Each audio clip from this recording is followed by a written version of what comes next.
हाय। तो आज हम शुरू कर रहे हैं। हमने लास्ट बात करी थी कि हम इस रेट पे कैलकुलेशन करेंगे आज। सपोज मैंने यहाँ पे ये रेट सेलेक्ट किया है, इसकी क्वांटिटी मैंने सपोज 4 दी है, इसके बिहाफ पे ये कैलकुलेट हो गया। अब ऑन द स्पॉट, अब सपोज डिमांड है कि ऑन द स्पॉट क्या हुआ, रेट चेंज हुआ। मैं यहाँ से रेट चेंज करके कुछ और मेंशन करूँ तो जहाँ पे ये प्रोडक्ट बना हुआ है, क्योंकि ये यहाँ पे सब फॉर्म है।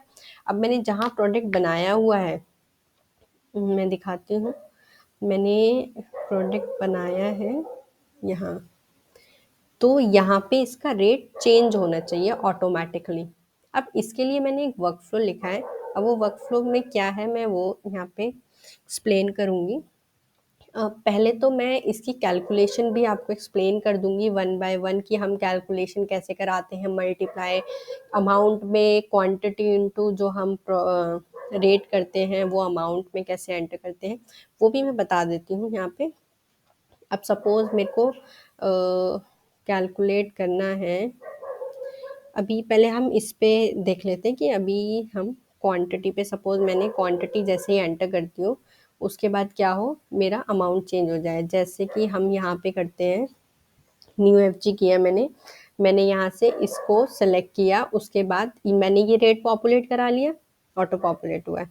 अब मैं जैसे ही क्वांटिटी मैंने 6 सेलेक्ट करी, इसकी सारी कैलकुलेशन क्या हुई, 6 इंटू 500 हो गई है। 500 को जब मैं इंटू करूँगी तो 3000 आ जाएगा। 3000 के हिसाब से यहाँ पे सारी कैलकुलेशन। तो ये कैलकुलेशन हम कैसे करते हैं, यहाँ पे पहली चीज़ इफ़ के अंदर रहेगा, क्वांटिटी अवेलेबल होना, मतलब क्वांटिटी नल नहीं होनी चाहिए, रेट हमारा नल नहीं होना चाहिए। क्यों? क्योंकि अगर क्वांटिटी नल होगी तो वो कैलकुलेशन किसकी करेगा, और रेट नल होगा तो जब रेट ही नहीं है तो वो जीरो से कैलकुलेट करेगा, इसलिए हमें नल नहीं रखना है। अब इस पे हम क्या करेंगे, अमाउंट के अंदर हमें एंटर करानी है। सब फॉर्म में है इसीलिए हम रो लेके चल रहे हैं, क्योंकि वहाँ मल्टीपल हो सकते हैं इसलिए रो है।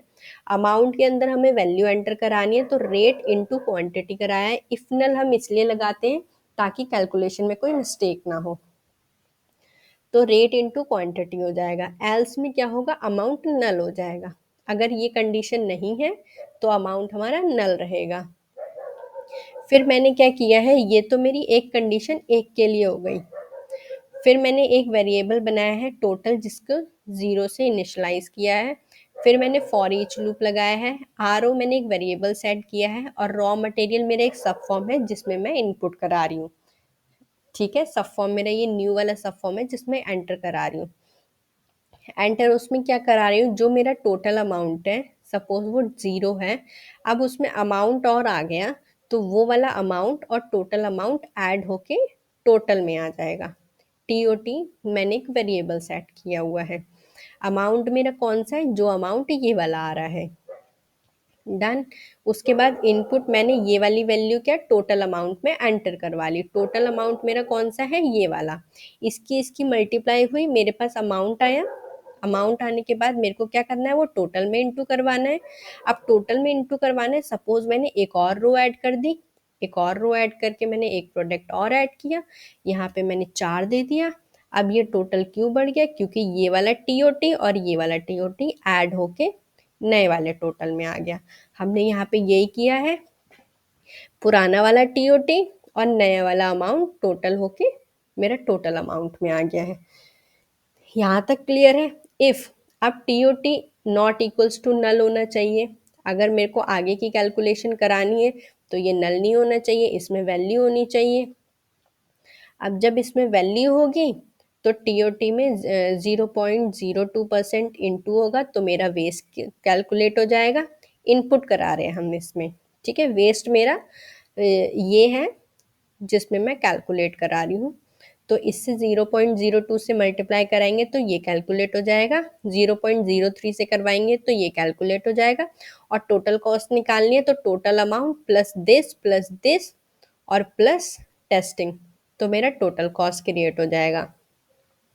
अब एक बैच वाला सिनेरियो है हमारे पास, अभी हम इसको स्किप करते हैं। हमें इतना ही सपोज अगर प्रिंट कराना है, इसको हम कमेंट भी कर सकते हैं क्योंकि ये अभी हमारे पास फील्ड है नहीं। फिर एल्स वाली कंडीशन में क्या होगा, अगर ऐसा नहीं है, मतलब टीओटी मतलब एल्स में नल हो नल नहीं होना चाहिए। टीओटी हमारा एल्सिफ है, मतलब एल्सिफ की कंडीशन है। टीओटी हमारा नल नहीं होना चाहिए दोनों कंडीशन में।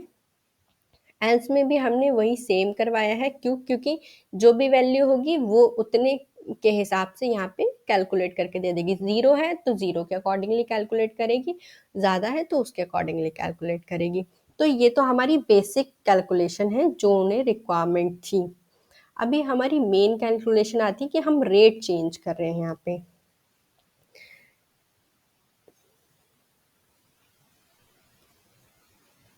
रेट का डेटा चेंज करें, ये हमने एक फ्लो बनाया है। ये फ्लो भी मैं आपको डिस्क्रिप्शन में दे दूंगी। मैंने यहाँ पे फॉर ईच लूप लगाया है। फॉर ईच इसलिए लगाया है क्योंकि वो एक सब फॉर्म है और सब फॉर्म के अंदर रो है। ऑलवेज हम कोशिश करते हैं रो रो और सब फॉर्म में हम for each loop he use करते हैं। वेरिएबल दे दिया हमने और एक इनपुट कराया है रॉ मटेरियल के सब फॉर्म में। ये मेरा नया वाला सब फॉर्म है, इसमें मैंने इनपुट कराया है और एक वेरिएबल सेट किया है। फिर मैंने फॉर ईच के अंदर एक इफ कंडीशन दी है, जिसमें मैंने क्या दिया है, ये वाला जो वेरिएबल है, यानी कि ये वाले सब फॉर्म के अंदर मेरा एक रॉ मटेरियल है। दिखा देती हूँ, ये इस सब फॉर्म का नाम मेरा सब रॉ मटेरियल सब फॉर्म है। इसके अंदर एक रॉ मटेरियल है, ये मेरा सब फॉर्म है। इस सब फॉर्म क्या हुआ, इस वेरिएबल के अंदर आ गया सारा डेटा। अब मैं इस वेरिएबल से सारा डेटा एक्सेस कर सकती हूँ। अब मैंने क्या किया, ये variable dot raw material use किया और इसका रेट यूज किया है, यानी कि ये रॉ मटेरियल यूज किया, ये रेट यूज किया है। डन। अब मैंने क्या किया, एक वेरिएबल बनाया है यहाँ पे न्यू रॉ मटेरियल। मेरा सब फॉर्म है, मेरा फॉर्म है जहाँ से मैं रॉ मटेरियल फेच कर रही हूँ। ये जहाँ से आ रहा है डेटा वो न्यू रॉ मटेरियल के नाम से फॉर्म है। मैं दिखा देती हूँ, ये वाला, यहाँ से मेरा डेटा वहाँ पे आ रहा है। फिर आईडी इक्वल इक्वल क्या है, वैर के हैं, यानी कि रॉ मटेरियल क्या होना चाहिए, इक्वल होना चाहिए न्यू रॉ मटेरियल के, क्योंकि मैं उसमें इंसर्ट करा रही हूँ। तो जैसे ही ये वाला रॉ मटेरियल और ये वाला रॉ मटेरियल सेम होगा, तब मेरी कंडीशन चलेगी इफ की वैर डॉट रेट, यानी कि ये वाला जो वैर सी है, जो मैं यहाँ पे इस वाले सब फॉर्म से फेच कर रही हूँ, यहाँ पे मैंने वैर सी का रेट यहाँ पे फेच किया है। अब रेट क्या होना चाहिए, not equals to X Y Z Z dot rate, यानी कि प्रॉब्लम पुराने वाले रेट में, पुराने वाले सब फॉर्म के रेट में और नए वाले सब फॉर्म का रेट जो होना चाहिए वो नॉट इक्वल नहीं होना चाहिए, सेम होना चाहिए। अगर मेरा ये सब फॉर्म सेम है तो वो सेम होगा। अगर वो नॉट इक्वल है, अगर मतलब ये वाला सब फॉर्म तो पहले इक्वल हुआ, इक्वल होने के बाद अगर ये रेट इक्वल नहीं है तो क्या करेगा, वो रेट वन में पुराने वाले उसमें अपडेट कर देगा, यानी कि जो नया वाला रेट उसने डाला है वो पीछे के सारे रिकॉर्ड में नया वाला सब अपडेट कर देगा। तो गेट रिकॉर्ड मैंने एक वेरिएबल बनाया, उसके बाद इसने क्या किया, फिर ये पुराना वाला जो नया वाला जो रेट था उसको पुराने वाले में फेच कर लिया है। फिर हमने एक वेरिएबल बनाया, ये हमारा नया वाला सब फॉर्म है जिसमें एक रॉ मटेरियल है, रॉ मटेरियल जो हमने ये वाला रॉ मटेरियल, ये वाला रॉ मटेरियल है। अब ये इक्वल इक्वल वैर रॉ मटेरियल के, यानी कि हमने यहाँ कंपेयर करा लिया, रॉ मटेरियल होना चाहिए, यानी कि जो हमारा इसका फॉर्म का रॉ मटेरियल है वो वाला है, वहां पे जाके अपडेट करेगा। जब ये अपडेट कर देगा तो फॉर ईच लूप लगाया हमने यहाँ पे। फिर क्या करना है, हमें रिकॉर्ड को मतलब हमने ये जो अपडेट करेगा, फिर वो बाकी सारे फॉर्म में रेट को अपडेट कर देगा। अभी यहाँ पे हमने फेच कर लिया सारा डेटा एक में। अब यहाँ पे हमने क्या किया, एक YCC वेरिएबल लिया गेट रिकॉर्ड, यानी कि यहाँ से जो गेट किया है वो इस वेरिएबल में दिया। अब YCC रेट के अंदर रेट दे दिया। अब यहाँ पे अमाउंट कैलकुलेट करना है, क्यों, अब नया रेट आया तो नए रेट के हिसाब से नई कैलकुलेशन होगी। तो अब जैसे ही अमाउंट यहाँ पे आया तो रेट इंटू क्वांटिटी किया इसने और वो अमाउंट में दे दिया। अब मैं इसको जब अपडेट करती हूँ, अब सपोज ये रहा मेरा मैं बनाती हूँ YU, एंड ये मेरा एक प्रोडक्ट है। क्वांटिटी मैंने 1 दे दी यहाँ पे, यूनिट केजी दे दी। अब अभी तक हमें 500 रेट दिखा रहा है इस वाले प्रोडक्ट का। अब मैं यहाँ पे कर देती हूँ 400। तो अब ये सब जगह 400, यहाँ कैलकुलेशन 400 के हिसाब से हो गई, मैंने सबमिट कर दिया। अब ये क्या होगा, ये जो रॉ मटेरियल है, यानी कि ये वाला जो सब फॉर्म है, इसने सारा डेटा क्योंकि एक ही प्रोडक्ट बनाया हुआ है मैंने, अब इससे रिलेटेड जितने प्रोडक्ट थे सब में क्या कर दिया इसने, 400 रुपये अपडेट कर दिया और उसके हिसाब से कैलकुलेशन हो गई है। 400 400 400 हो गया, ठीक है, 400 200 800 हो गया, करेक्ट कैलकुलेशन दी है इसने। अब सपोज 400 से भी चेंज करती हूँ मैं इसको एडिट करके दिखा सकती हूँ आपको। जैसे सपोज मैं यहाँ गई, मैंने ये वाला रिकॉर्ड क्रिएट किया था, मैं इसको एडिट करती हूँ। एडिट करके मैं इसको कर देती हूँ 100।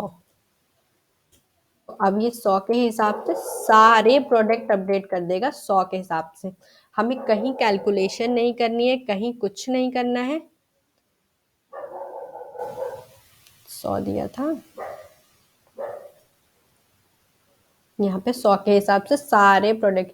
अब ये हम क्यों यूज करते हैं, जैसे सपोज कोई कैलकुलेशन करानी है और पुरानी भी सारी करानी है। अब हमने इतने सारे पैकेज इंस्टॉल करे, अपडेट करे, तो अब इतनी कैलकुलेशन, अब मुझे सब पे अगर 100 रुपए के हिसाब से कैलकुलेट करना है तो मैं 100 रुपए के हिसाब से कर दूंगी। अगर मुझे उसका रेट चेंज करना है तो मैं उस हिसाब से कर दूंगी। जिस हिसाब से भी मुझे उसके रेट के अकॉर्डिंगली डेटा चेंज चाहिए, मुझे वो टोटल उसके अकॉर्डिंगली डेटा दिखा देगा। इसीलिए हम लोगों ने ये एक फ्लो बनाया था, जिसके हिसाब से मैं ये आपको डिस्क्रिप्शन में शेयर कर दूंगी, तो आप ये कोड भी चेक कर सकते हो। ओके।